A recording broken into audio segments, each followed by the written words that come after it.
Thatcherism or neoliberalism, whichever you want to call it, tried to bulldoze every last remnant of solidarity we felt, and it failed. We have to move this country in a new direction, Margaret Thatcher declared after her first election triumph, to change the way we look at things, to create a wholly new attitude of mind. I wonder how she would feel reading a new survey by the European Commission asking EU citizens whether, by 2030, they would prefer a society that gave more importance to solidarity or to individualism. She would undoubtedly be heartened to find that Britain comes joint top of the individualism league table. But she would probably be dispirited to read that only 29% favoured individualism, with a solid 52% hoping for more solidarity. Is an individual saddled with debt, who lives in fear of gas bills landing on their doormat, truly free? That doesn't mean there aren't formidable challenges to building socialism in modern Britain. The fragmentation of society has been pursued as a deliberate Tory strategy ever since the days of Thatcher. After her triumph over Michael Foot, the late Tory leader lamented that socialism was still built into the institutions and mentality of Britain. She listed as examples the high level of union membership, the millions who remain council tenants, and a left-wing ethos in education. There has been devastating progress in rolling back the first two. Trade union membership has plummeted from a peak of 13.2 million in 1979 to just 6.2 million last year, saw the biggest annual fall in numbers since records began. And the number of council homes has fallen by an astonishing 69% since 1980. Collective bonds have been severed as a matter of government policy. There are several reasons why rampant individualism sits at the core of the Tory project. Individualism promotes the idea that our successes in life are purely down to our own efforts. That rationalizes inequality, because it perpetuates the myth that the wealthiest are the brightest and hardest working, while the poorest are the stupidest and the laziest.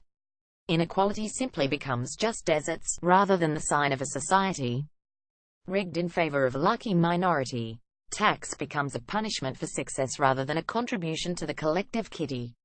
Individualism transforms social problems such as poverty and unemployment into personality defects, rather than the ills of a poorly constructed society, to be cured by a change in an individual's attitude rather than by collective solutions, such as a welfare state. It erodes a sense that the majority have shared interests and aspirations, which are not only different from those of the elite, but on a collision course with them. It is fatal to the logical conclusion of this sentiment that the majority should deploy their collective strength to challenge the concentrated wealth and power of the few. As a dogma, this form of individualism is a formidable obstacle to socialism. But in practice it has increasingly resulted in insecurity. No wonder, then, that solidarity is so hankered after by so many. Labour has an opportunity to fashion a new individualism, with the promise that only socialism can liberate the individual. Economic hardship, after all, imposes stultifying constraints on human freedom. Is an individual saddled with debt, who lives in fear of energy bills landing on their doormat, and who has to choose between a hot meal for themselves or their children, truly free? The private tenant whose income is devoured by rent, and who can be evicted at the whim of their landlord, lacks freedom, as does the child with nowhere to study in an overcrowded home. So does the worker on a zero-hours contract, who cannot plan a month or even a week ahead because they don't know when they'll be working or how much they'll be paid. By robbing individuals of security, neoliberalism has robbed them of freedom too. And that's why the dichotomy between collectivism and individualism is a false one, because all individuals flourish only by standing on the shoulders of others. The provision of secure, decently paid jobs, a properly funded education system that unlocks individual potential, the building of comfortable and affordable homes, the elimination of student debt, all these will allow the individual to prosper and thrive. But that requires a collective approach, or socialism, as it is commonly called. Britain could make a bold statement to the world about solidarity and individual rights.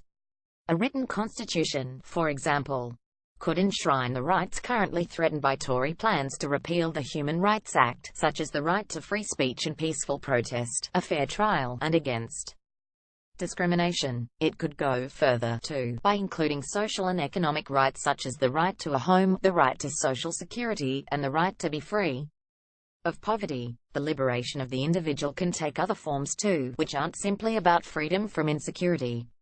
One of Jeremy Corbyn's aides recently asked me to guess what, in his stump speeches, gets the loudest cheer. It wasn't a living wage, or scrapping tuition fees, or taxing the rich, or public ownership of the utilities. It was an arts pupil premium to allow young people to learn how to play musical instruments, take part in drama, or go to local theatres. This is an illustration of collectivism. How the state pooling the resources gleaned from progressive taxation can help build well-rounded individuals who can realize their talents. Partly because of the calamity of the murderous Stalinist experiment, socialism has often been construed as an attack on the individual. When Clement Attlee's Labour Party was on the verge of power in 1945, Winston Churchill notoriously warned, "No socialist government conducting the entire life and industry of the country could afford to allow free, sharp, or violently worded expressions of public discontent. They would have to fall back on some sort of Gestapo." But Labour's radical policies extended individual freedom not just by bringing Britain into the European Convention on Human Rights, but by freeing the individual from the insecurity of poor housing, the threat of unemployment, and the lack of affordable health care. Solidarity isn't always a good thing in itself.